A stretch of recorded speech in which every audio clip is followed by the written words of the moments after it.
everything that happened last year in those 2 Utah games, just how, I guess, vindicating sweet is this for you? Yeah, they got us twice last year. And we held that for like a year. I was always in the back of our conscience this whole week going to this game. And I told the guy before the game, I said, play with that hate in your heart. Like, you got to play with passion, and that's what we did tonight. Different coaching staff, different scheme, obviously, but you guys looked like a whole different team against this Utah team. What do you think is kind of at the heart of that? I think the challenge up front, how we got challenged from the beginning of the week. We know this is a run-heavy team, and we know we like to stop the run, so this is the perfect test for us, and today we just stepped up to the challenge. You guys did about as good a job stopping Cam Rising as anybody's done all year. But how proud are you for one of that effort, and how do you do that? That's our main priority is always to get the main guy out of there, get him off his game. And today we took him out of his game. We took his first read. We made him try to make throws that he didn't want to make, and that's what the DBs did a good job picking off the balls that we knew that opportunities were there and that we took advantage of it. Casey said that you guys prepared pretty hard for this 12-13 personnel set as compared to last year. Just what are some of the things that you learned from Coach Tuioti and maybe Casey or Jordan that helped prepare for this 12 big boy football, as they call it? Yeah, last year, we try to beat them with movements up front, stunning and then doing our front. But Coach Tony did a good job of just letting us strike up front and just play man on man and just play big boy football. And I think it was a great job of teaching us how to just dominate the game 4 quarters straight, not to just let off the first half.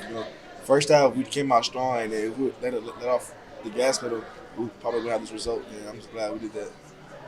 How important is it for you guys as a whole, as a defensive unit, to come back after last week's performance against Washington, against the top 10 team in the country, in Utah, and perform like you guys did tonight? Yeah, we know what this defense is capable of, and sometimes we have games where they just go out of whack, and we knew that we had to be defense to step up to win this game, and we knew up front that it was up to us to win this game. And I'm proud of the whole team, what they did today. I'm proud of the DBs, the linebackers, Bennett. I heard him talk about my name over there. Yeah, my boy.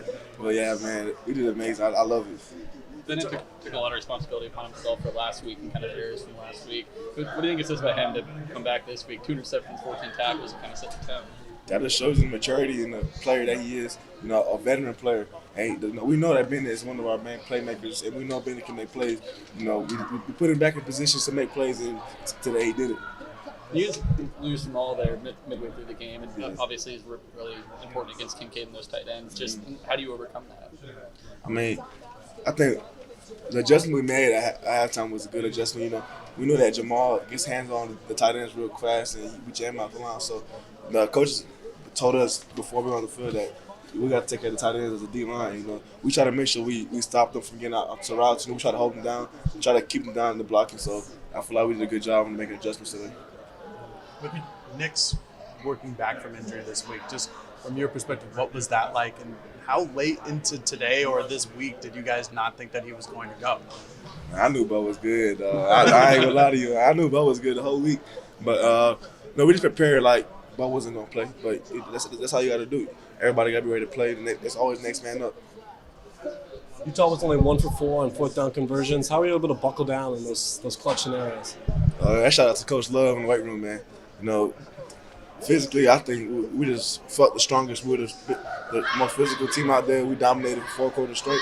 And it was, we wanted it more. And at the end of the day, we wanted it more. You know better than anybody just how tough Alex Forsythe and Ryan Walker are going against them in practice every day. What's it like to watch Ryan kind of grit this one out and be there for you guys? Oh, yeah. I know what Ryan's going through right now.